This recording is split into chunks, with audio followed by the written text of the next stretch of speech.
Hey guys, welcome back to Module 4, editing your photos. Now that we've taken photos with your camera or your iPhone, let's look into how we're going to edit them. Um, I'm going to talk about basically how to edit things on your phone. So I'll walk you through some of the apps available for that. But honestly, just your regular app is fine. I'm trying to keep everything really simple so that you can get this done for your business and get some results.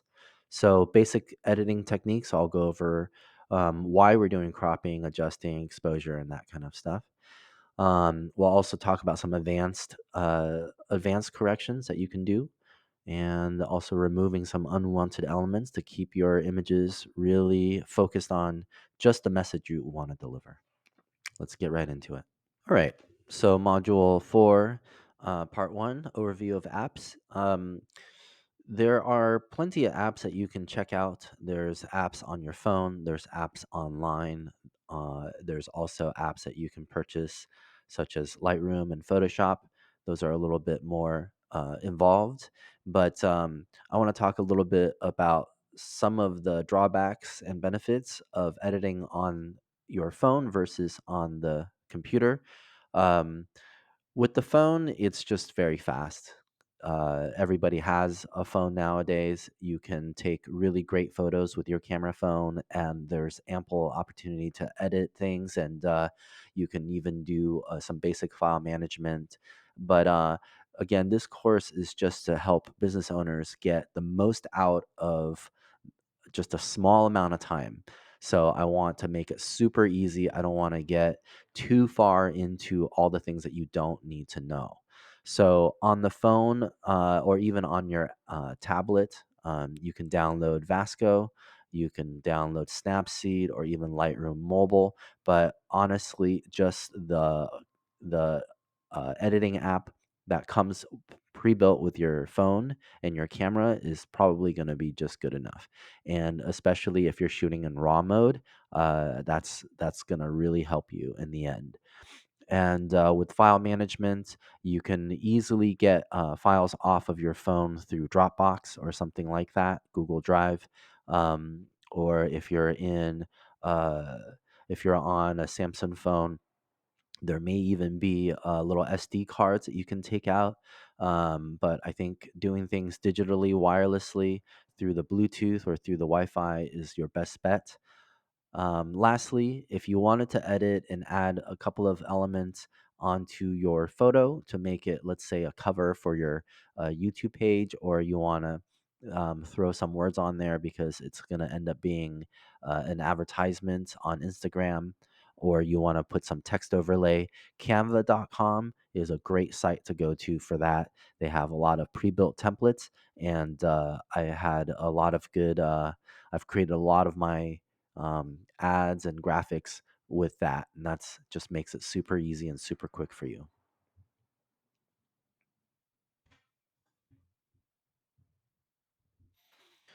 All right. Let's get into the basics of editing. Obviously, there's rhyme and reason to why you're doing these things. And that's mostly what I want to talk about is why you're cropping, why you're changing exposure, why you're adding contrast, and why you're adding sharpness. These are things that you can do to make your photo look better. But if done without care, it can actually make your photo look worse, what I consider overcooked. So, when we'll have a whole segment where we talk about that. So let's wait till we get there. Enhancing colors.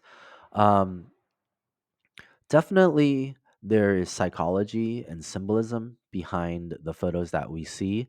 Certain types of photos give us certain psychological cues as to uh, they relate to certain words within our vocabulary.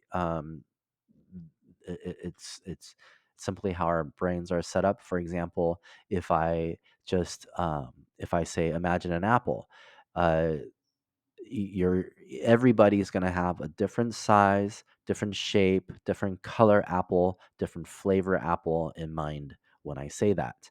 And so there there are commonalities in the sense that no one's going to be thinking about a banana or no one's going to be thinking about a cherry or a grape.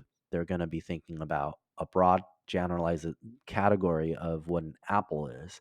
So same thing, when you see a photo, you compare it to your understanding of what that photo is supposed to be, and this all happens very, very quickly.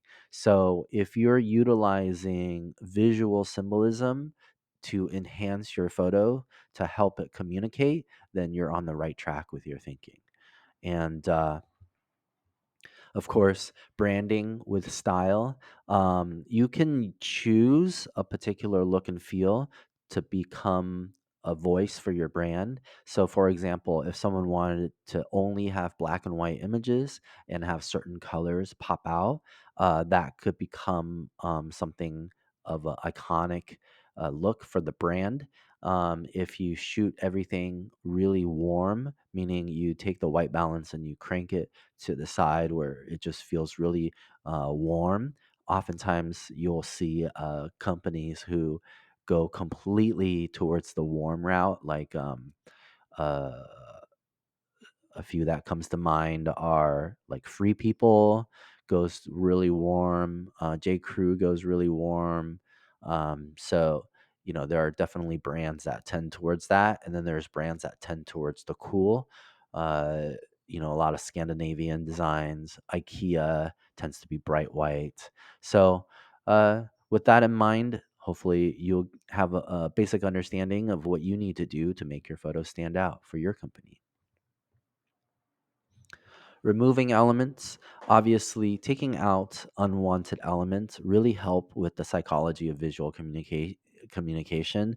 Uh, Again, symbolism. So if you have a slightly messy background, that's going to communicate certain things subconsciously to your audience.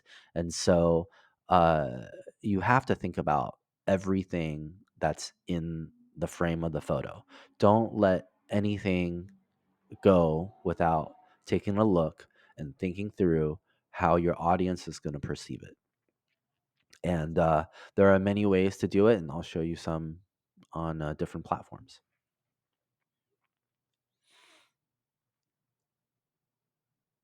Okay, that's the end of Module 4.